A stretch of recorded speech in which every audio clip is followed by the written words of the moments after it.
All right, so I want us to see how what my expectations are for you in terms of what a finished piece is. A lot of times students will say, I'm finished, I don't know what else to do.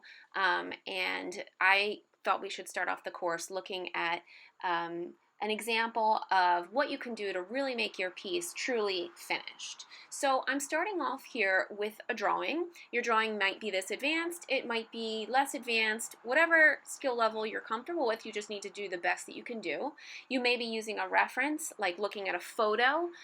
If you're drawing a cat or something, you don't really know exactly what cat paws look like, so you should be looking at a photo or even a drawing, recognizing that a drawing has already been sort of interpreted from reality by another artist, but it can help us at this level to use somebody else's drawing to start to learn how we can simplify what we see in real life. So this is a nice little cartoon that I'm doing here, and I'm doing it in pencil. Now we can start with pencil, but at the end I don't want to see any of this pencil. Okay, so I'm going to make sure I'm not drawing too dark because eventually I'm going to have to erase all of this pencil. So now you can see that she fills a lot of the page. She's right up there in the foreground. Her feet are down low to the ground, so I know she's going to be the focal point of this piece.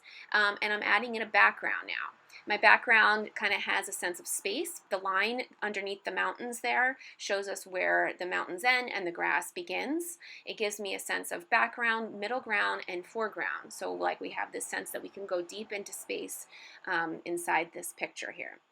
So now I'm going over my drawing in pen. You might use marker, you might use both. We're never going to really just see pencil in the end unless it's a true classical pencil-only drawing, which only happens now and then. So normally pencil is really just going to be used for us to get down our rough ideas, and then we can go around and refine those ideas with a pen or a marker or even paint. So I'm going over this with a skinny Sharpie, which you should all have as part of your supplies at home. And so I'm using one line weight at this point, meaning all the lines are the same thickness, okay? So I just went over it with one line weight, and now I'm erasing my pencil in that area. You should maybe use not the back of your pencil, use one of those big handheld erasers. Okay, now I'm going to go in and vary my line weights. So I'm using a thicker marker here to get some real fat line weights, real heavy line weights. Lines that are thicker will pop out at the viewer. They'll come closer. They'll look like they're coming forward at the viewer. So they're going to make them stand out more. So since she is my focal point, I'm going to give her some thicker line weights here and there to make things stand out. I'll leave things like her facial features, a delicate thin line. Okay, so that I have a variety of line weights to make this piece more interesting. Now I'm going to go back in with my skinny Sharpie and kind of make some medium weight lines. Just go over some of my lines to make them a little bit thicker around some outlines of some areas that I want to kind of pop out a little bit more. And you just kind of have to make some decisions about what you want to stand out and what you want to fall back into the background a little bit more and not stand out quite as much. Okay, so now I'm going to go and do the same line weight throughout the background so that the background falls into the distance more than the focal point, which is the girl. Okay, and then after I'm done going over all of this, I'm going to use an eraser to erase all those pencil lines that I don't need anymore.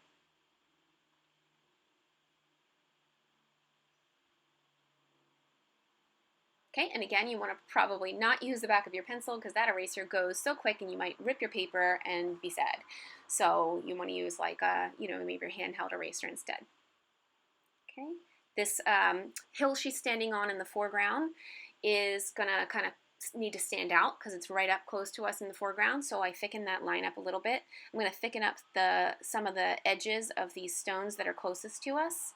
And I'm also adding in some cross-hatching and some stippling, which is like just some dots, to create sort of some texture. So the things that are closest to us will have a lot of detail, and that includes texture. So that's why I added some texture to the stones that are closest to us in this picture. Now I'm adding some color with some colored pencils, which you all have. And notice that I'm trying really careful careful. I'm trying to be really careful about applying the colored pencil so that I don't really see the lines, the pencil strokes as much. So by going in two opposite directions with my pencil strokes, in like kind of two layers, one in one direction, one in the opposite direction, I can sort of make the pencil strokes go away. And it gives it a nice saturated flat look so that all my white space is filled in with color. Okay. Now I'm also going to layer up some colors. So in her face, I'm using yellow where the light would hit at the top of her face there. I added a little layer of pink, real light, and now I'm going over that with brown so that I have more of a realistic skin tone. So whenever possible, we want to start to layer in colors to give our pieces a sense of richness. So one way to do that is to add yellow where the highlights, where the sun, where the light might be hitting the strongest, and then add darker versions of the main color where there might be a shadow. Okay, sometimes that ends up being around the edges. So unfortunately, my film kind of cut off right there because my phone ran out of space. So I want to talk about how I got to this point. Okay, so we have a lot of things that have happened here. One from when my film kind of cut off here. So we can see that I added that yellow I was talking about here in the foreground on this hill to give it kind of a shine and a glow where the light would be hitting. And then you can see down in front of her, in front of her feet, I added a little bit of blue. Blue is a nice cool color related to green, but it's a little, gives it like a darker feel. So I'm layering that blue in there to create kind of a cast shadow. So like if the light is behind her, she would have a cast shadow in the front here. Same thing's happening here with the tree. Okay. Notice that the grass, as it gets further off into the distance, gets darker. So things do seem to get a little darker as they go off into the distance. And then in the mountains here, I sort of exaggerated this idea of things in the distance kind of having this purple haze. Sometimes mountains are thought of as having this sort of like purple fuzz or haze if they're far away. So I just kind of like went with that idea and sort of exaggerated it by using a magenta that starts off dark at the bottom and then fades away. And then I added some bluish purple at the bottom to really deepen that the shadow at the bottom here, and then it just fades away to the top. In the tree here, I have a lot of color layering. I started off with the local color, which is the color that we think something is. So a banana is yellow, a tree trunk is brown, right? That's your local color. So I filled it in with the local color, which is brown. But I only did that lightly so that I could then go in and darken up the edges because usually things will look darker around the edges. If they're three-dimensional, like a tree trunk, which is round, right? They look darker around the edges because they start to go away from us.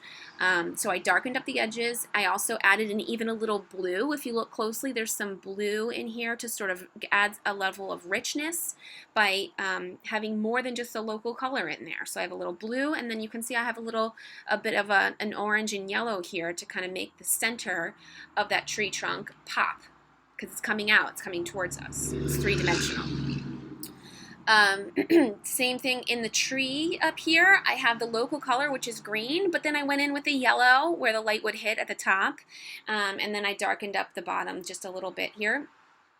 And then up in the sky, I decided to break up my watercolor because things in the distance, I thought, you know what, let's give the things in the distance a different texture. Things in the distance have less texture. They usually look smoother. We don't see as much detail when things are far away. So I tried to make sort of like a smoother texture with the watercolor in the sky. The sky starts out dark at the top edges and then fades away as it comes down the page. That's pretty typical in a landscape. I didn't do white clouds. I did pink clouds because why not?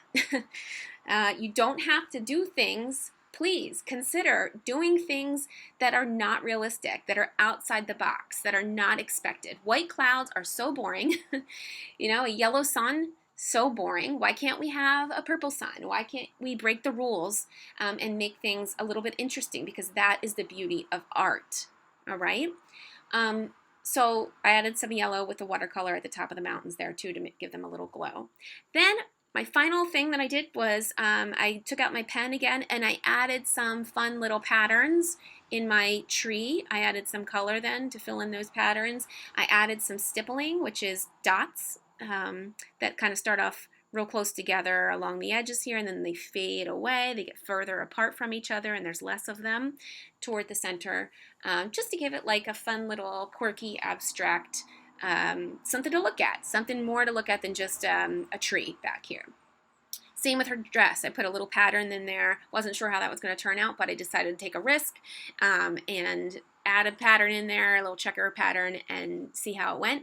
And I think it looks cool. Kind of goes with the whole picture now that I have patterns in the background and I have patterns in the foreground. So you want to look at varying your line weight. You want to look at doing controlling your pencil pressure to create some soft gradients that go from dark to light, layering your colored pencils with various colors like you see me doing here. Think about where shadows might be. Think about using a cool color or a closely related color to create those shadows and to create highlights, right? And think about adding some patterns in your picture. And you should be good. Think about making sure that your focal point stands out the most, whether it be because of the size, because of the level of detail, because of the variety of line weights, the variety of darks and lights that you use with your colored pencils or your color, or just your shading, okay? And you should, come out with a pretty quality piece if you follow all of these tips.